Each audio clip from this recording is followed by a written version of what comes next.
Hey loves, welcome back to my channel. Today guys, I'll be checking out this interesting video from Thomas Sowell, and it's titled, "What really is the cause of income disparities in society today?" You guys, I'm super excited for this. If you're here to subscribe to this channel, please consider subscribing. Give this video a massive thumbs up, comment, share, and all that good stuff. And without much ado, let's see what this video is all about. Quote, "The difference between seeing economic disparities as due to differences in the production of wealth and seeing those disparities as due to the transfer of wealth from some people to other people is fundamental." Explain that. Well, I think there are a lot of people who regard so-called disparities and inequities in income as something that requires some great explanation, seem to assume that in the absence of some intervention, everyone would have something roughly equal income. Virtually everything that goes into the production of income varies enormously between groups, between nations, between people on the flatlands and the people in the mountains. You name it, it varies. It varies. And I take it, correct me if I'm wrong about this, but I was reading this, I take it as one of the principal efforts of this book to correct the thinking of Americans who have grown up, most of us, in conditions that by the standards of human history and by the standards of many other places on the globe today would be conditions of almost staggering wealth. Yes. Even poor people in this country have smartphones, televisions, cars, and so forth. And we tend to assume, it may be human nature, we tend to assume that our conditions are normal and conditions that differ from ours are the anomaly. And, Yeah. and this book says, no, no, no, no. Well, good heavens, and especially if you look back through time, really it's only within the last 5 or 10% of the existence of human beings that there's been agriculture. I mean, think what that means, that people had to feed themselves, hunting and gathering, fishing, herding animals. And of course that meant that you couldn't have cities, because for all those other ways of living, you need an enormous amount of land per person. If you were to one Manhattan would probably be enough, to spread famine throughout the world. So that I start with geography, because that's the most implacable obstacle, and geography is anywhere close to being normal. For example, just geographic phenomena. In the great majority of all the tornadoes in the entire world occur in the middle of the United States. You don't hear about tornadoes in London or Paris or Beijing. And you don't hear about them in New York or San Francisco, for that matter. That just in one little place in the world, all the conditions are there for a tornado alley. And it's true with so many other things. Nothing is evenly spread out. That's true. There are rivers on every continent, but the rivers aren't the same. Let me add, I was especially struck, let me give you this. Here's a quotation from the book. "Western Europe's rivers often lead out into open seas, providing access to seaports around the world. But most rivers in Eastern and Southern Europe are quite different." Yes. What's the difference in what? Well, you guys, what are your thoughts on this video? Thomas Sowell has said everything that needed to be said, and one thing he said that stood out for me is that nothing is evenly distributed. All fingers are not equal. So the issue of income disparities in society is going to remain, and I don't think there's anything the government or the people can do about it, but just to adapt to whatever income bracket they find themselves. But let me know what you guys think about this video in the comment section down below, and let's continue watching, you guys. What bearing is that had on economic development? Well, the rivers in Eastern Europe tend to flow into lakes and inland seas.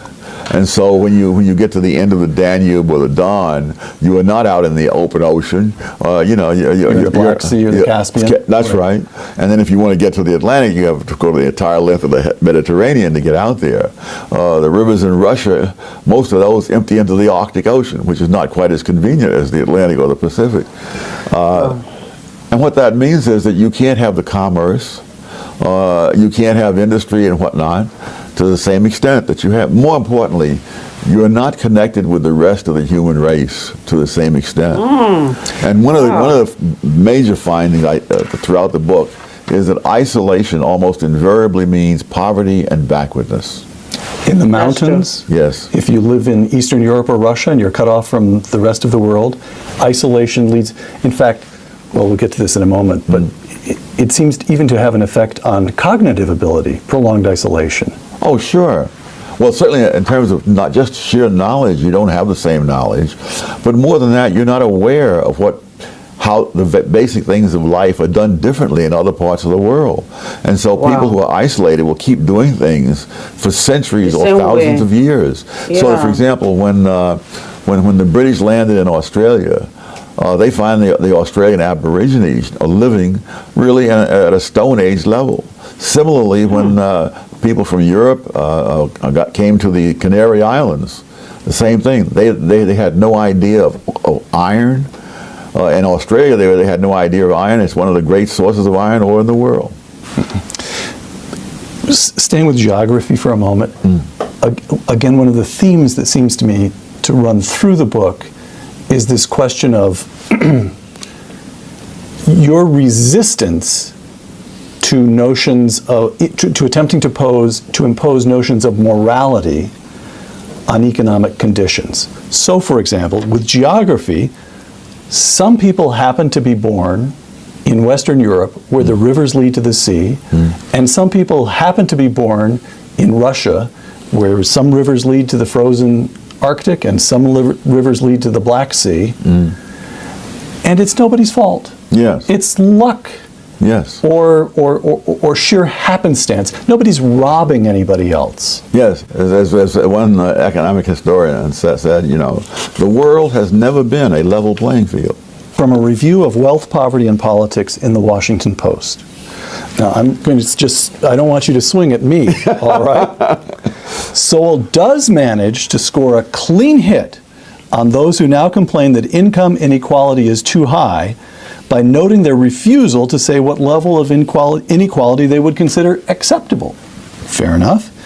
What we also learn in this book, however, is that there is apparently no level of inequality of income or opportunity that Thomas Sowell would consider unacceptable, close quote. And you reply? Well, it's hard to know where to begin when someone misses the whole point of the whole book. Of course, the big confusion among the redistributionists is between opportunity and outcomes. And one of the examples I used in a recent column was that, you know, when I was a kid, I briefly tried to play basketball. And I mean, I was lucky to hit the backboard, never mind the basket, you know. But I had just as much opportunity to play basketball as Michael Jordan had. You cannot measure opportunity by outcomes. And that's what the redistributionists insist on doing. They say this group obviously didn't have equal opportunity because they were turned down for loans more so than that group. Yes, if you have lower credit scores, you'll be turned down for loans more so than people with high credit scores. Exactly. Wow, you guys, that was such an interesting one from Thomas Sowell. He really did a great job with this video, and I enjoyed every minute of this video. And one thing that is not going to leave me for a long time that Thomas Sowell said in this video is that isolation is the bedrock of poverty, because once someone is isolated, they may not know that other people have moved on.